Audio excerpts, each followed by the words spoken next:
Hey everyone, and welcome back to the channel. Today, we're diving deep into the world of Intel processors to demystify all those letters you see at the end of their CPU names. You've probably seen K, KF, F, and a bunch of others. What do they actually mean? And more importantly, which one is right for your next PC build? By the end of this video, you'll know exactly what to look for. Let's get started. So you're on a website, ready to buy a new CPU. You see an i7-14700K, an i7-14700KF, and an i7-14700F. They look almost the same, but the prices are different. What's the deal? These letters are suffixes, and they tell you a lot about the chip's capabilities, especially when it comes to performance, graphics, and power. Getting this right can save you money or unlock a ton of extra performance. Let's begin with the king of the hill, the K-series. Think of processors like the Core i9-14900K or the i5-14600K. The K stands for unlocked. This means the processor's multiplier is unlocked, allowing you to overclock it.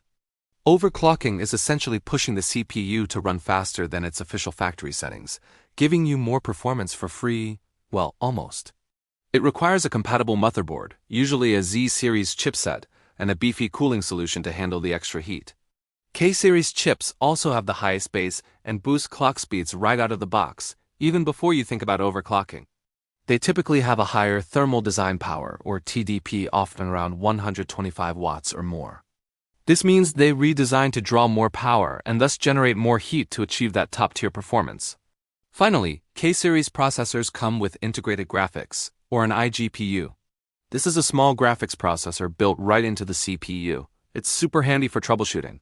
If your main graphics card fails, or if you're building a PC for work that doesn't need a powerful, expensive, dedicated GPU.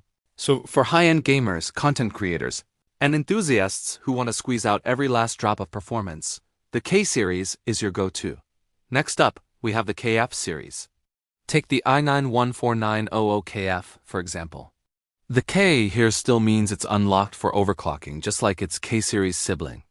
You get the same high clock speeds and the same potential for pushing performance further. So what does the F mean? The F indicates that the processor does not have integrated graphics. You absolutely must pair a KF processor with a dedicated graphics card, like one from NVIDIA or AMD. Without one, your computer won't even be able to display an image on your monitor. Why would you choose a KF over a K? The simple answer is cost. KF processors are often slightly cheaper than their K-series counterparts. If you're a gamer or a video editor, you're going to be buying a powerful dedicated graphics card anyway. So the integrated graphics in a K-series chip would just go unused. By opting for a KF model, you can save a few bucks without sacrificing any of that sweet overclocking performance. It's a smart choice for builders who know they need a discrete GPU from day one. Now let's talk about the F series, like the Core i9-14900F. You might guess what this one means now. The V tells us it lacks integrated graphics, so again, a dedicated GPU is mandatory. But notice the absence of the K? That's right, F-series processors are locked. You cannot overclock them. They have lower base and boost clocks compared to the K and KF versions, and they also run at a much lower TDP, typically around 65 watts. These are fantastic CPUs for budget-conscious gamers. You get a solid amount of performance for your money. And since you can't overclock, you can save money on your motherboard and CPU cooler as well.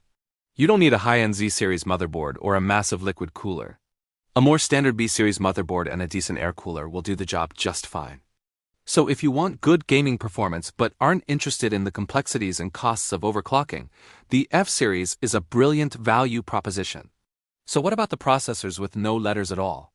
These are what we call the non-K series, like the Core i7-14700. These are the standard baseline models. Like the F-series, they are locked, so no overclocking is possible. They also operate at that lower 65-watt TDP, making them very power-efficient and easy to cool. The key difference here is that these non-K processors do include integrated graphics. This makes them perfect for office PCs, home theater PCs, or general-purpose family computers where you're not doing any serious gaming or intensive video editing. The integrated graphics are more than enough to handle web browsing, streaming 4K video, and light productivity tasks. They offer a great balance of performance, power efficiency, and features for the average user who just needs a reliable computer that works. Now for the special editions. First, we have the K series. The S here essentially stands for Special Edition. These are the absolute best of the best. Intel takes its top-performing K-series chips, tests them extensively, and bins them. This means they find the silicon lottery winners, the chips that can achieve the highest, most stable clock speeds. A processor like the Core i9-14900KS, for instance, can boost to an incredible 6.0 GHz or even higher right out of the box. These are unlocked for overclocking, of course, but they're already pushed near the absolute limit. They come with a premium price tag and demand the best possible cooling and power delivery to run effectively. A K's processor is for the hardcore enthusiast who wants the fastest possible gaming performance, no matter the cost. It's a statement piece, the pinnacle of what Intel has to offer in a given generation. Finally, there's one more series you might occasionally see, the T series. The T stands for Power Optimized.